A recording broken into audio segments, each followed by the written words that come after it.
2022 में होने वाले आइंदा असेंबली इंतखाब को लेकर अपनी पार्टी की मजबूती के लिए AIMIM चीफ बुध से फिर से यूपी का दौरा करेंगे। वैसी 22 सितंबर को संभल में, 25 सितंबर को प्रयागराज, 26 को कानपुर और 30 सितंबर को बहराइच में अवामी जलसा करेंगे। रिपोर्ट देखिए। उत्तर प्रदेश में 2022 में होने वाले आइंदा असेंबली इंतखाबात को लेकर सियासी जमातों ने अपनी सियासी जमीन तलाशनी शुरू कर दी है और अपनी पार्टी को मजबूत करने के लिए मुसलसल रियासत के मुख्तलिफ हिस्सों में रैलियों और तकरीबात का इनेकाद किया जा रहा है और इसीलिए AIMIM सदर बुध को एक बार फिर यूपी के दौरे पर आ रहे हैं। ओवैसी 22 सितंबर को संभल में, 25 सितंबर को प्रयागराज, 26 सितंबर को कानपुर और 30 सितंबर को बहराइच में अवामी जलसे करेंगे।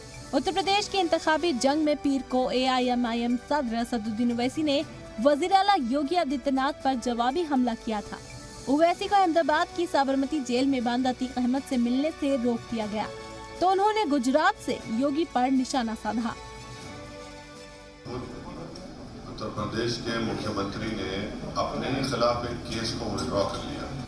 वहीं यूपी के आजमगढ़ में मुख्तार अंसारी के खिलाफ केस दर्ज मामले में चार्जशीट दाखिल नहीं हो पाई है।